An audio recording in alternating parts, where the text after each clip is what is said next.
Bom dia, galera. Aqui é seu professor Marcelo. Essa aqui é a nossa segunda aula de fundações e espero que vocês gostem da nossa aula. Nós já vimos anteriormente, na primeira aula de introdução, onde aplicar as fundações livres e fundações profundas, né? Qual que é a diferença e qual que é o objetivo de cada uma delas. E eu antecipei, vamos dizer assim, tá? É, Daí uma parte de tubulões, porque hoje em dia tubulões ele está praticamente sendo uma fundação profunda, praticamente quase extinta. Se a gente tivesse numa aula normal, presencial, a gente poderia estender mais e falar mais sobre fundações profundas nesse caso. Então, voltando à nossa segunda aula,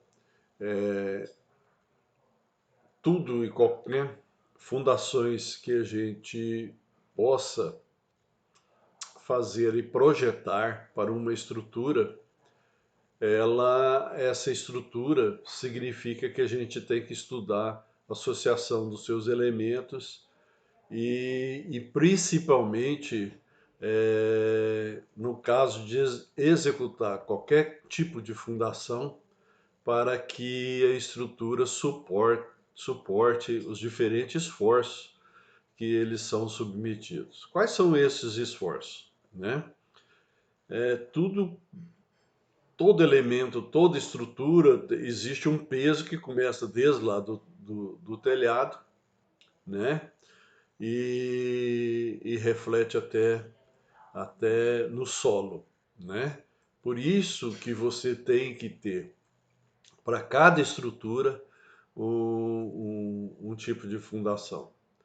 Seja ela, seja ela superficial, seja ela profunda. E esses elementos são as lajes, vigas, pilares, blocos, sapatas, né? Blocos, obstáculos, tirantes, etc. Né?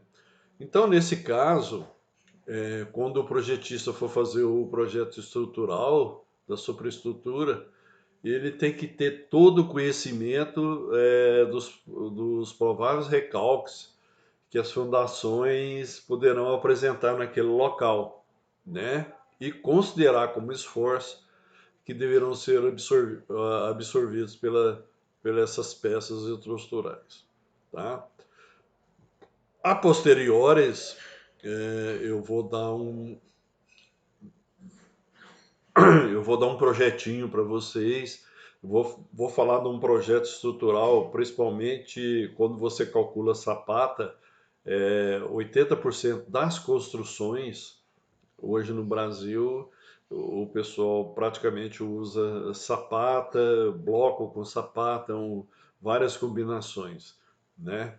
Então vou dar um projeto para cálculo e de sapato, um projeto completo para a gente fazer futuramente nas aulas seguintes, né?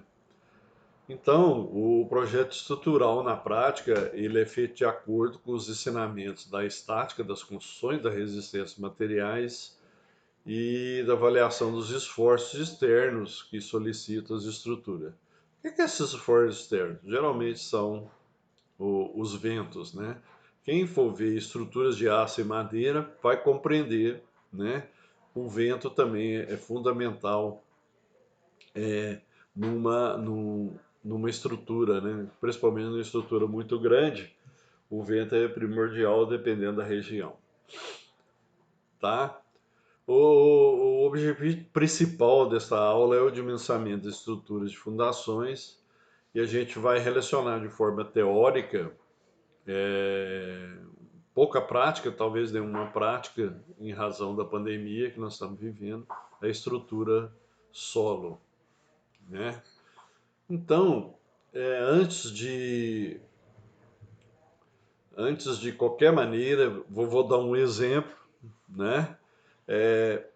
Para determinar a capacidade da carga de solo, e ela pode ser realizada através da clássica orientação do professor Terzaghi, com auxílio das expressões que a gente vai ver uma por uma aqui, né?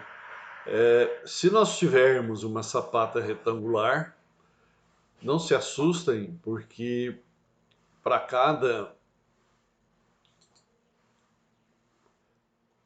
cada tipo aqui nós temos uma operação, né, um significado, tá? E então, como eu disse anteriormente, a sapata ela é de 80 a 90% utilizada nas nossas obras, e isso é um exemplo para primeira coisa de você projetar uma estrutura, mesmo que seja um imóvel, uma casa, né? Caso você coloque a sapata, você tem que calcular a capacidade da carga do solo, né? Nós temos aqui 3 exemplos: retangular, quadrado e circular, né? E esse NC, NQ, N sigma são fatores de capacidade da carga. A gente vai ver o ábaco em função do ângulo do atrito interno do solo, né? O Bzão, Lzão, Dzão são dimensões da sapata. O H, a profundidade da face inferior da sapata. O Czão é coesão do solo. E o sigma é a massa específica aparente do solo. Quando é argila, aqui está falando para solos compressíveis, então solos compressíveis especificamente são solos argilosos, como algumas injeções de silt. Então você tem que utilizar os linhas, né? N' C, N' sigma, N' Q do ábaco, né? Então, quais são os valores medidos aproximados para coesão em argilas, né?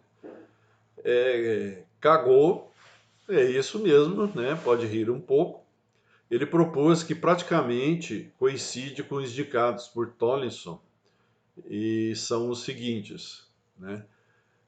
SPT é sondagem por percussão, né? O SPT aqui significa sondagem por percussão, e nós temos aqui a consistência e a coesão em quilo por centímetro quadrado, né? Dependendo aqui da sondagem, você tem a capacidade, né? Isso para grandes obras, né, gente? Tá? Para estruturas imensas, igual na figura do lado direito aí, né? Então nós temos aí blocos com sapatas, e você tem que fazer para grandes estruturas, você tem que fazer uma sondagem profunda, né? Aí você tem que determinar se é fundação direta, superficial, ou uma fundação profunda, né? Aí no laboratório a gente pode também determinar a coesão através do ensaio de compressão sobre você prepara uma amostra apropriada, cilíndrica, e através dessa expressão aqui você determina a coesão. No caso aqui o P é resistência à ruptura por compressão, e o ângulo do atrito aqui, o ρ, significa ângulo de atrito. Se esse ângulo ele for zero, então o coesão a resistência à ruptura, ela é dividida por 2. Esse aqui é o nosso ábaco, né? Ele no e-book, quando eu quando eu mandar para vocês, ter condições, não sei se vocês estão percebendo aqui, ó, NC, né? NQ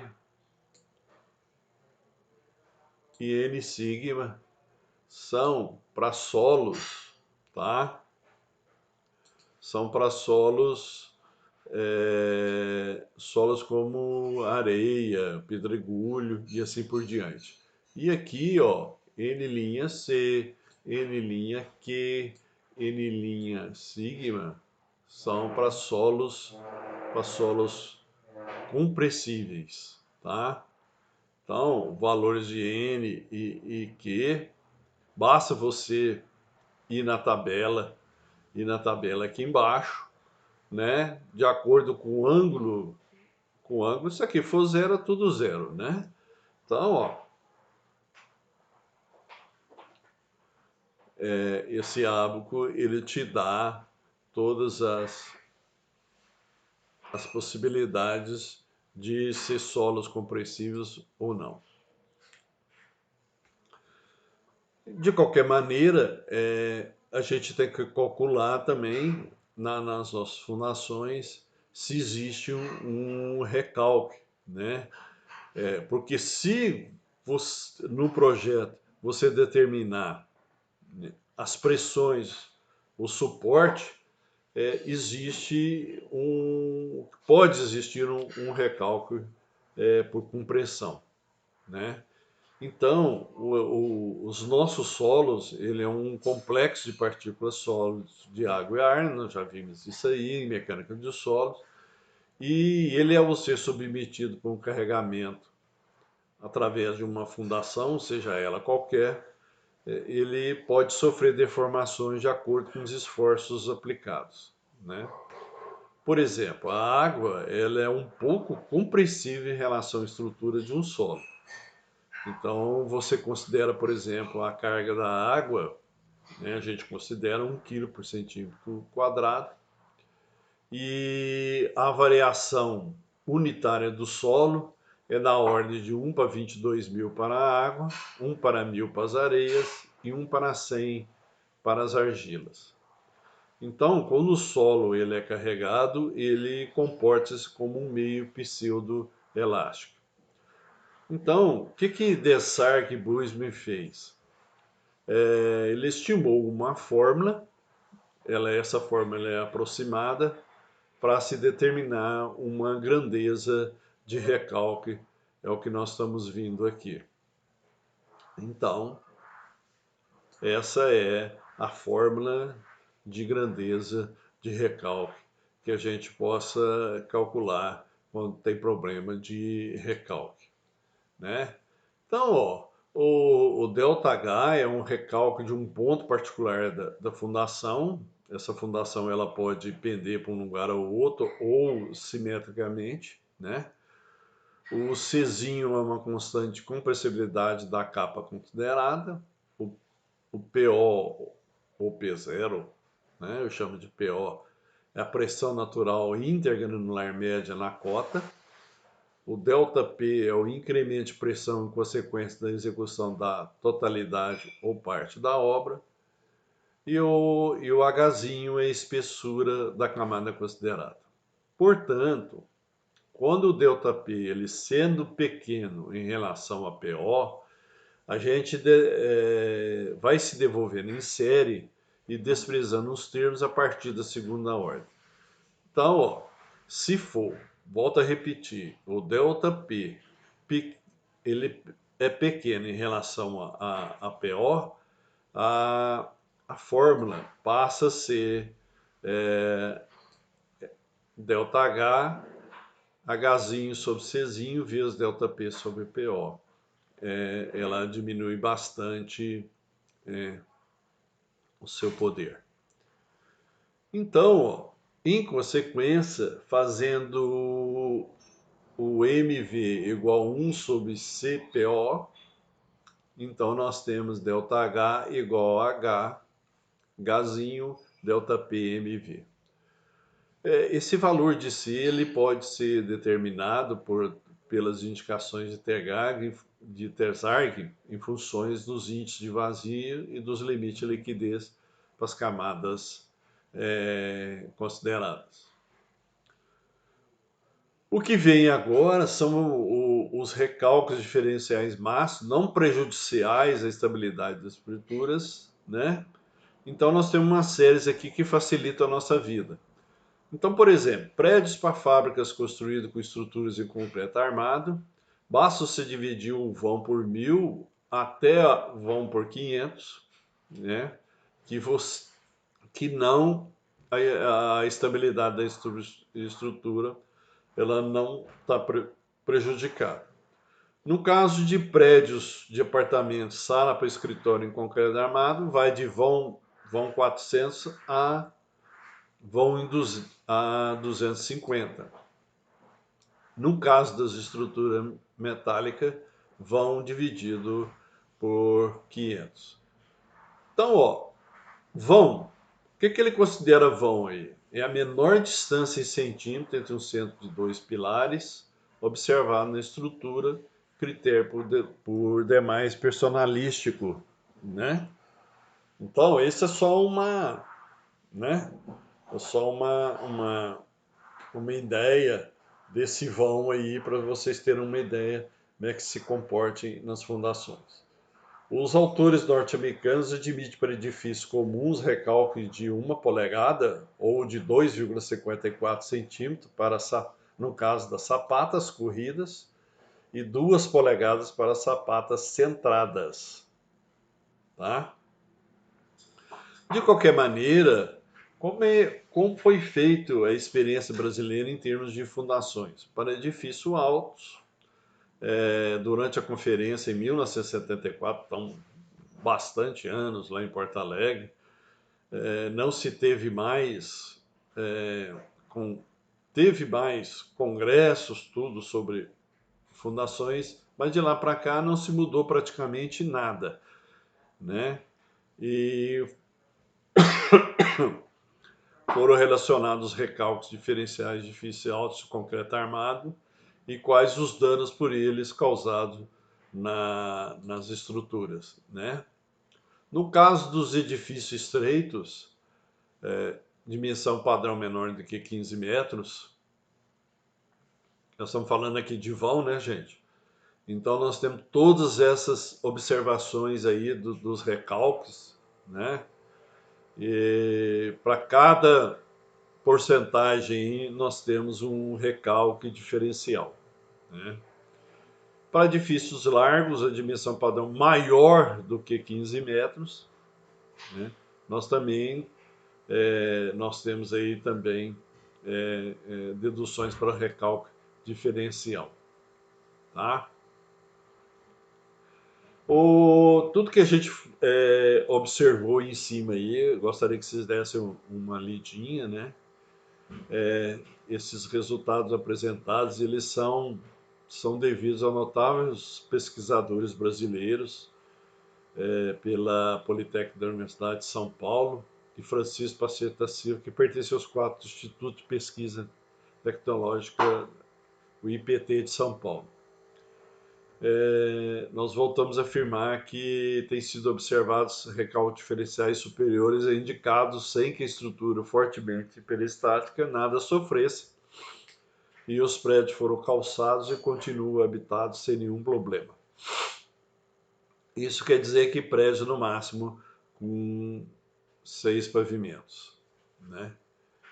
No caso das estruturas, considerações finais, né, a gente pode dizer que a taxa admissível para valores de 1,50 kg por centímetro é considerado como solo ruim. Isso Bellina chegou à conclusão. Já Blake afirma que pequenos recálculos em estruturas hiperestáticas não exercem influência danosa, né? A DIN, o Departamento de Formação Nacional, afirma a experiência tem demonstrado que recálculos uniformes não são prejudiciais à estabilidade de estruturas e também não aconselham de forma alguma empregos de estruturas isostáticas. Vocês devem ter estudado resistências de materiais o que é estrutura isostática e estruturas hiperestáticas. Bellini informa a possibilidade de recálculos da ordem de 30 centímetros para solos com taxas de trabalhos inferiores a 1,50 kg por centímetro quadrado. Já o professor Noronha observa que na cidade do Rio de Janeiro, o edifício de alguns pavimentos apresentaram recálculos superiores a 30 centímetros e sua estabilidade são perfeitamente satisfatórias. Tem um detalhe aqui, gente, sobre o que o professor Noronha falou no Rio de Janeiro.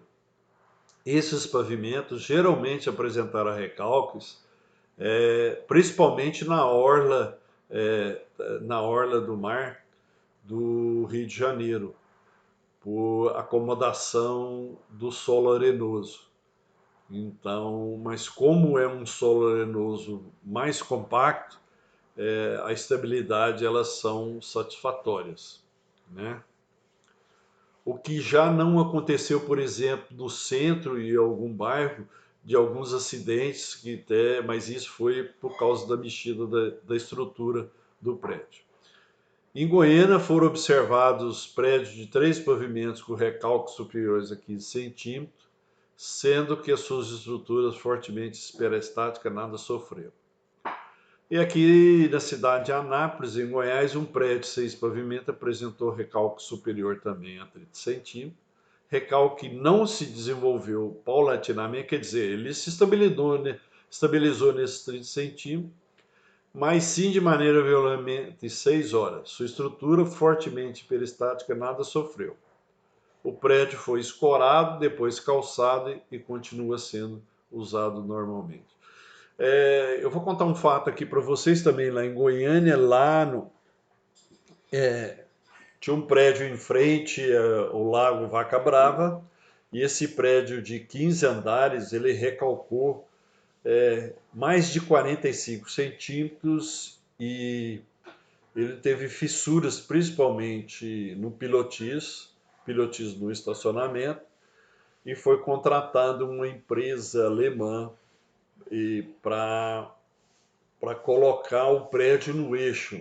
Então os moradores saíram e tudo, e o pessoal aprumaram, vamos dizer assim, o prédio calçando, né? O prédio com macacos hidráulicos. Foi muito interessante. Hoje o prédio está lá e moradores voltaram tranquilamente para o lugar. O professor Scheibake, em 1950, achou que estabeleceu uma sistematização que permitisse abandonar o tratamento simplista e o uso de estrutura hiperestática que absorvesse bem os recálculos e tomá-las como outro esforço a que estaria submetida a estrutura e dimensioná-las também para mais esse esforço. Isso significa o quê? O professor Scheibake concluiu que se tivesse recálculo, incluísse esses recálculos nas condições de execução das fundações. Eu acho isso interessante, né? À primeira vista, a proporção do professor Scheibake representa o posicionamento ideal, entretanto, mesmo sendo estruturas simétricas com carregamentos iguais, a mão de obra para atender tais considerações é volumosa, mesmo com o uso de computadores. Depois de 21 anos da proposição do professor Scheibake, o tratamento continua o mesmo, isto é, não ultrapassar o limite de recálculo diferencial permissível e adotar sempre que possível estrutura hiperestática. Então, gente, nós vamos falar como é que a gente distribui essas pressões no plano de fundação. Se essa fundação ela é extremamente flexível, não existirá nenhuma distribuição, a carga será pontual, a gente vai ver isso na figura 1.1. E para uma fundação mais flexível com solo de apoio haverá uma pequena distribuição de carga abaixo do seu ponto de aplicação, figura 1.2. Para a fundação que se deforma conjuntamente com o solo de apoio, a carga se distribuirá uniformemente e vai existir uniformidade de pressões, mas não de deformações, a gente vai ver na figura 1.3. Quando a fundação ela é indeformável, ela impõe ao solo um recalque por igual, pressões e deformações uniformes. É a figura 1.4. Então vocês estão vendo aqui a figura 1.1, né? E a medida de cada seleção você pode observar normalmente o que acontece aí nas pressões que o solo e recalque que o solo vai sofrendo. Em relação ao módulo de reação da profundidade, né? Gente, tudo que eu estou falando aí é muito simples, né? Ah, professor, é muito dados, mas sim, por isso que fundações tem que ser estudada como uma disciplina muito séria.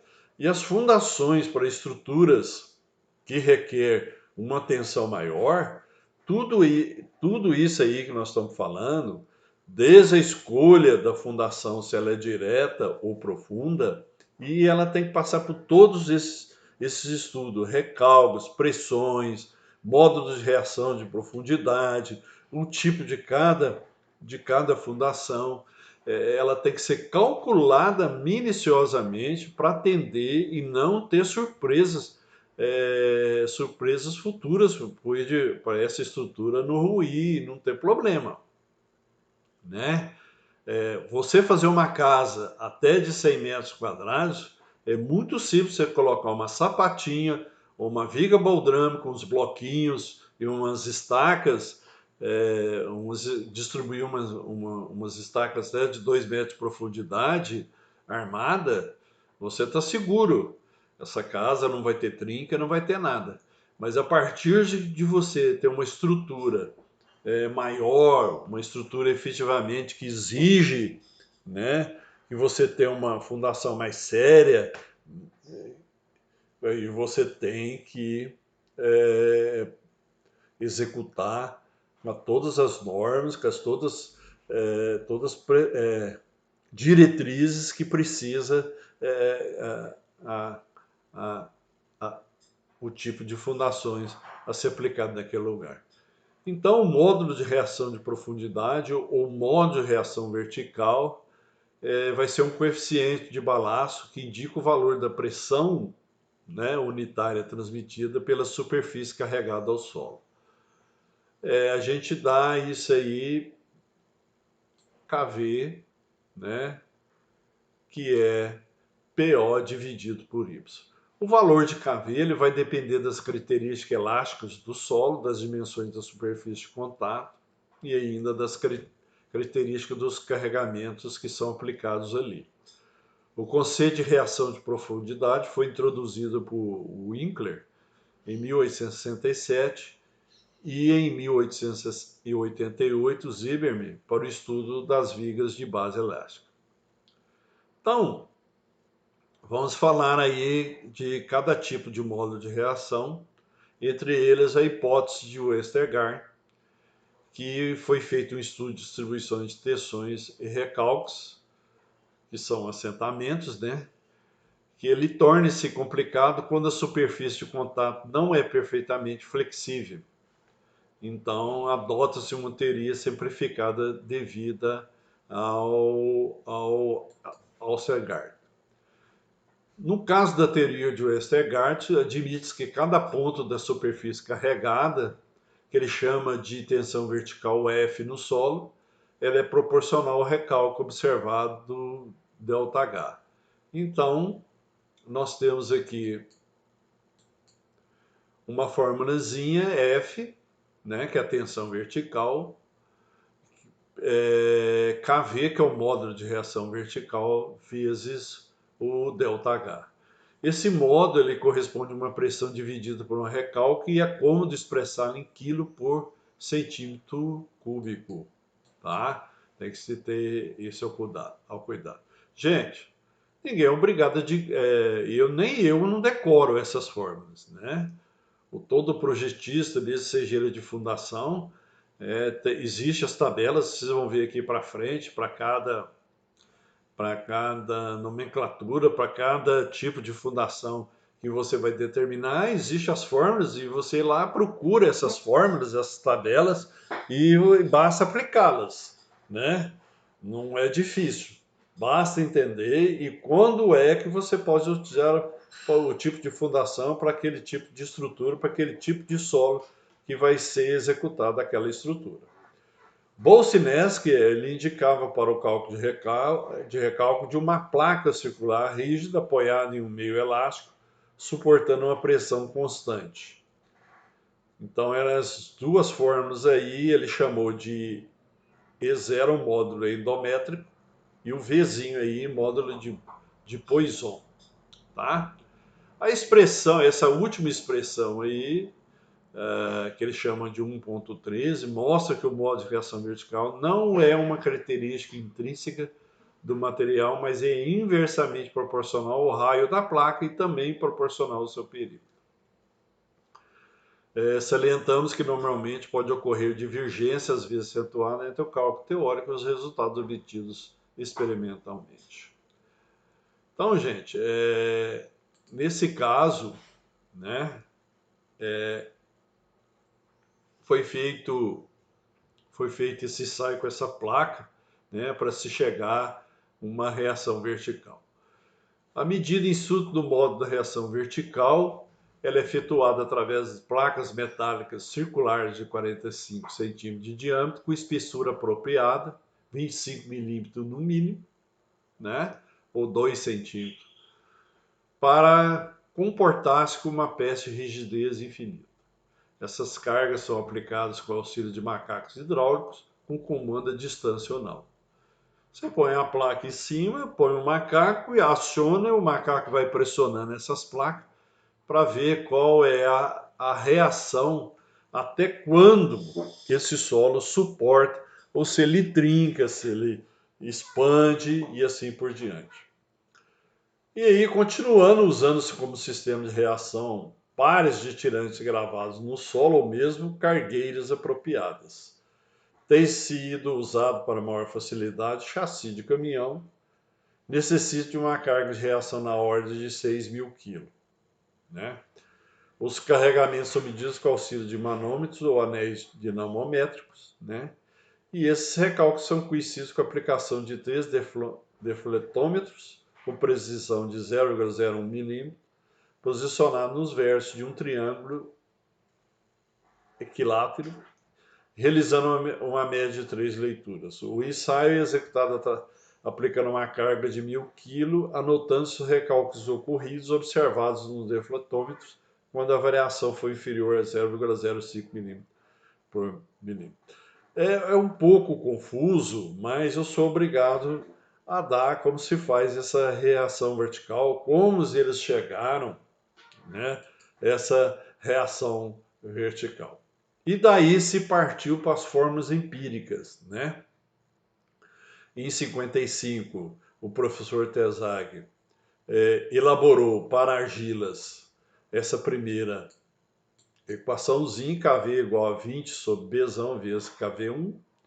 E para as areias, existe uma diferença entre parênteses, Bzão mais 20 dividido por 2Bzão, multiplicado por KV1. O B é o lado da sapata e o KV1 é o modo de reação vertical obtido com uma placa quadrada de 30 centímetros de lado. Por isso, o estudo dessas placas, né? Recentemente, Lacroix, depois de numerosos ensaios realizados nos Estados Unidos e Canadá, propôs substituir o valor 2 da expressão 1.15 por 2,5. Né? Aqui, ó, 1.5 aqui por causa das areias, né? Por causa das areias aqui, o Lacroix substituiu o valor 2 da expressão por 2,5. Os valores KV, como é que você consegue, né, obter esses valores KV? No caso, se você não tiver ensaios apropriados, a gente adota valores indicados, né? Ou através da forma indicada por Rauch, que foi feito lá em 1959, né? É recente, apesar do século passado, mas é recente, né? O E0 é o módulo endométrico do solo em tonelada por metro quadrado. O Fzão é superfície da fundação em metro quadrado. O Fzinho, a gente já sabe que é o coeficiente sem dimensão que depende da superfície da fundação, que é tomada igual a 0,4. Né? Devemos lembrar que esse coeficiente Kv não é uma constante, gente, mas depende de uma série de fatores como forma e dimensões da fundação, tipo de construção e ainda das flutuações de carregamento. Tá? Então, tem que se tomar esse cuidado. Então, na tabela 1A aí, ó, valores de Kv, né? Por exemplo,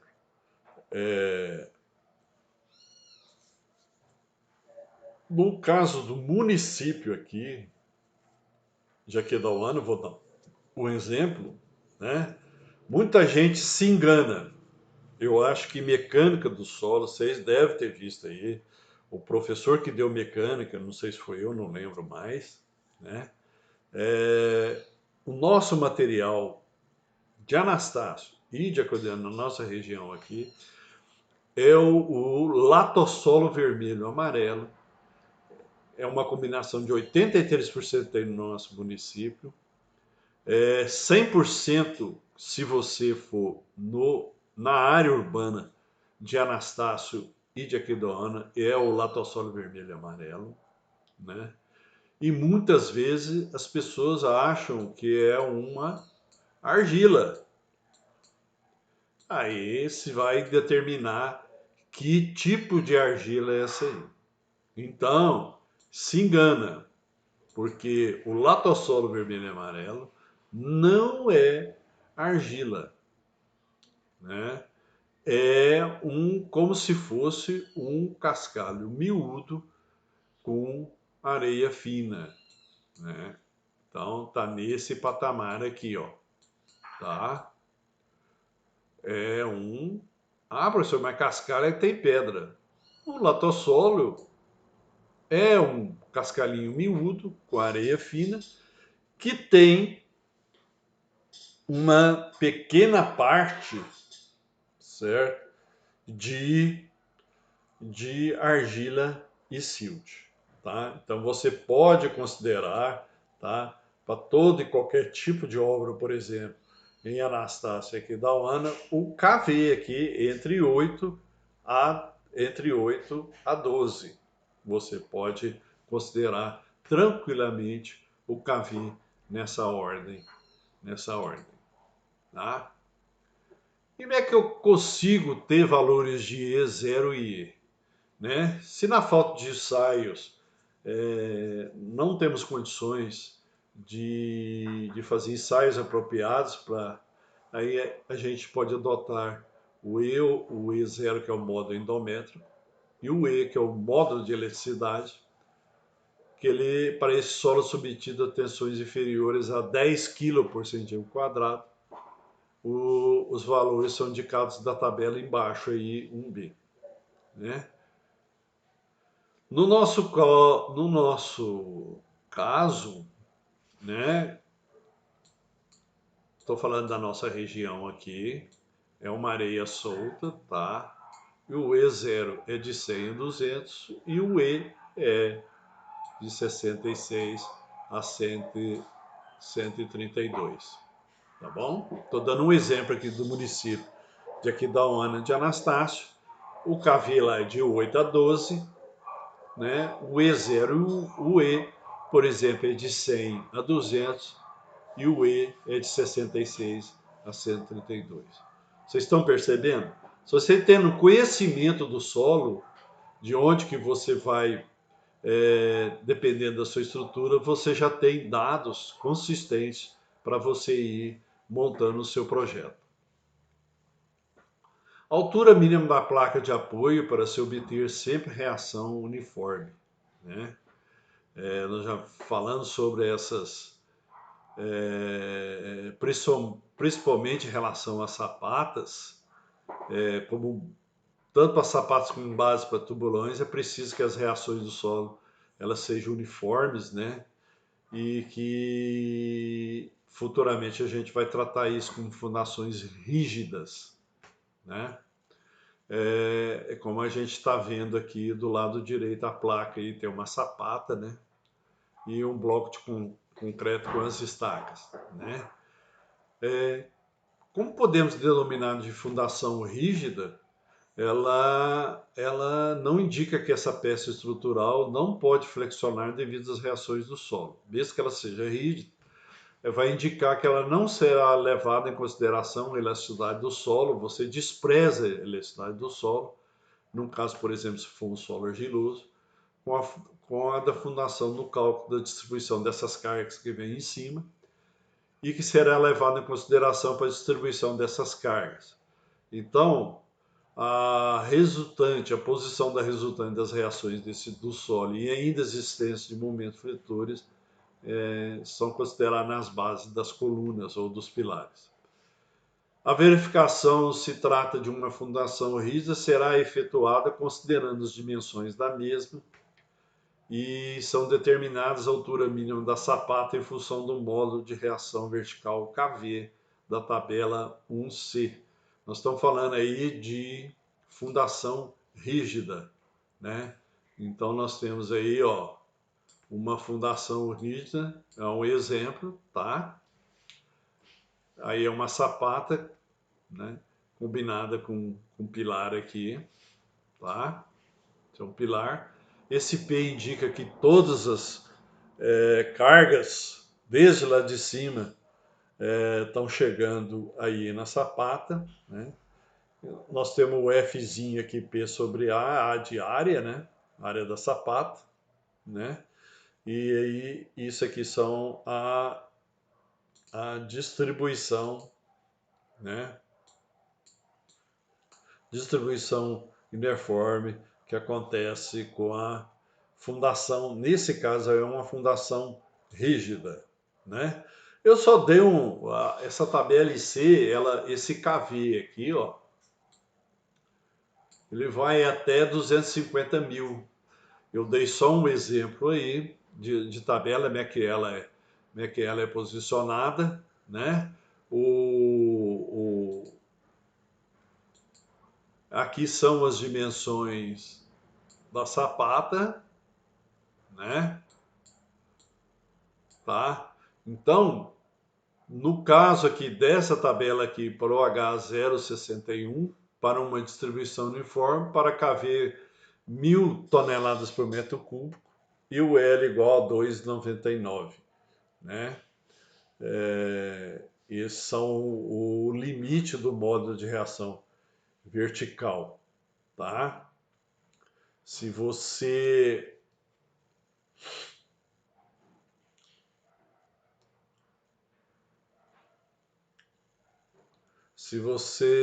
pegar aí o L 2,99, né? Esse aqui ele pegou esse exemplo aqui, ó, tá? 2,99, 0,61, né? E eu tenho um KV de 1.000 toneladas por metro cúbico, com uma altura de H 0,061. E assim por diante, nós temos essa tabela, né? Se o KV for maior, 2.000, igual é o caso aqui, 3.000, você tem condições de calcular a altura e o L também, né? Aqui tem um exemplo, determinar a tensão admissível para uma argila compressível, é uma argila, né? Tratando-se de uma sapata quadrada de 1,5 por 1,5, assentada numa profundidade de 1,5 m, e os dados seguintes são: essa sapata está com um ângulo de 15 graus, o Czinho, não o Czão, o Czinho 0,3 kg por centímetro quadrado, e a massa específica dessa argila é 0,016 kg por centímetro cúbico. Então não podemos, gente, ó, não podemos misturar medidas, tá? Aqui está em centímetro, né? E aqui está em metros, tá bom? Aqui está em centímetro e aqui está em metros. Então tem que cuidar para não confundir isso aí. Então, ó, qual que é a solução, né? Lembra lá no início, tá? Vou colocar aqui, ó, só para lembrar vocês, tá? Vou voltar aqui, ó. Lá no início, sapata quadrada aqui, ó, é essa fórmula aqui, né? Tá pedindo o quê? Né? A capacidade da carga, né? Se aquele problema lá, tá certo? Nossa fórmula 1.2, né? Então, ó, vamos voltar lá. Então, ó, é 1,3 Czinho, tá? Não Czão. N' porque é argila, nós temos que ir lá no ábaco, tá? Mais 0,3 sigma Bzão N' sigma, mais 1,2 sigma H N' Q. Então, ó, vamos tentar para Y, para sigma 15 graus, o ábaco, vou tentar voltar lá no ábaco, tá? Antes de mais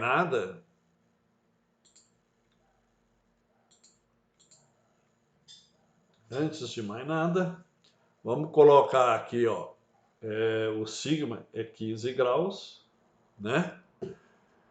Então,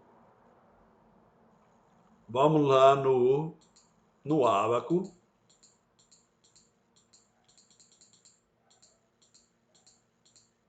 Vamos tentar. Então, nós temos aqui 15 graus. Ó, 10, 11, 12, 13, 14, 15. 15 é aqui, ó. Então, eu vou tentar 15 aqui, tá? Bateu aqui.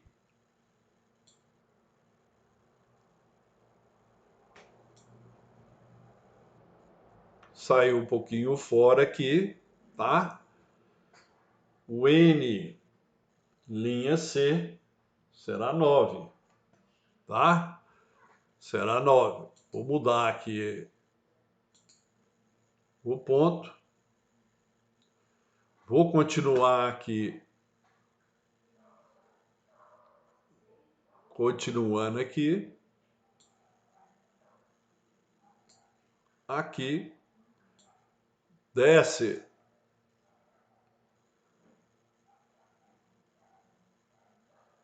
Descendo aqui. E aqui, continuando aqui.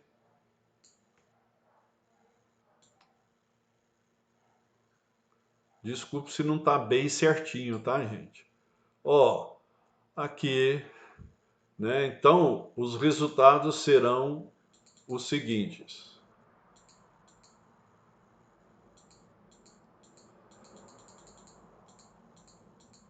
Vou passar aqui para a última. O N', vocês vão ver que é 0 e o N' aqui. Ah, professor, eu traçando a curva aqui deu 10. Pode considerar 10, tá? Pode considerar 10, tá? Ah, e o N' 2. Se você perceber, da tensão para lá, ela começa a aumentar 0, 1, 2 e assim por diante. Então, gente, o que eu quero falar é isso aqui, ó. Lá na fórmula, aqui é Czinho, não é Czão, tá? Então, no caso do Czinho, vocês lembram lá que P sobre é 2 terços. O Czinho é 2 terços. Basta você multiplicar por 0,3, tá? Que ele deu 0,3 quilos. Então, dá 0,2, tá? Então, aqui tem os dados, né? B150H, porque é uma quadrada. Você substituir aqui é zero, então isso aqui vai sumir. Então, você só vai ter esses dois aqui para cálculo, tá? E fazendo os dois para cálculo vai dar 2,92 kg por centímetro quadrado. Acontece que os projetistas, né, eles adotam um coeficiente para a sapata, né, igual a 3, tá? Então nós temos uma tensão admissível 2,92 dividido por 3, 0,97 quilos por centímetro quadrado. Você viu que caiu bastante, né? Isso o quê? Por uma segurança. Se der quase 1 quilo por centímetro quadrado, ele está seguro. Acima disso aí, provavelmente vai ter que redimensionar essa sapata. Tá bom? Eu espero que vocês tenham gostado dessa aula. Qualquer dúvida, eu estou à disposição. Vou pedir para a menina abrir um WhatsApp de fundações para vocês tirarem qualquer dúvida. Até lá, até a aula 3. Um abraço para vocês.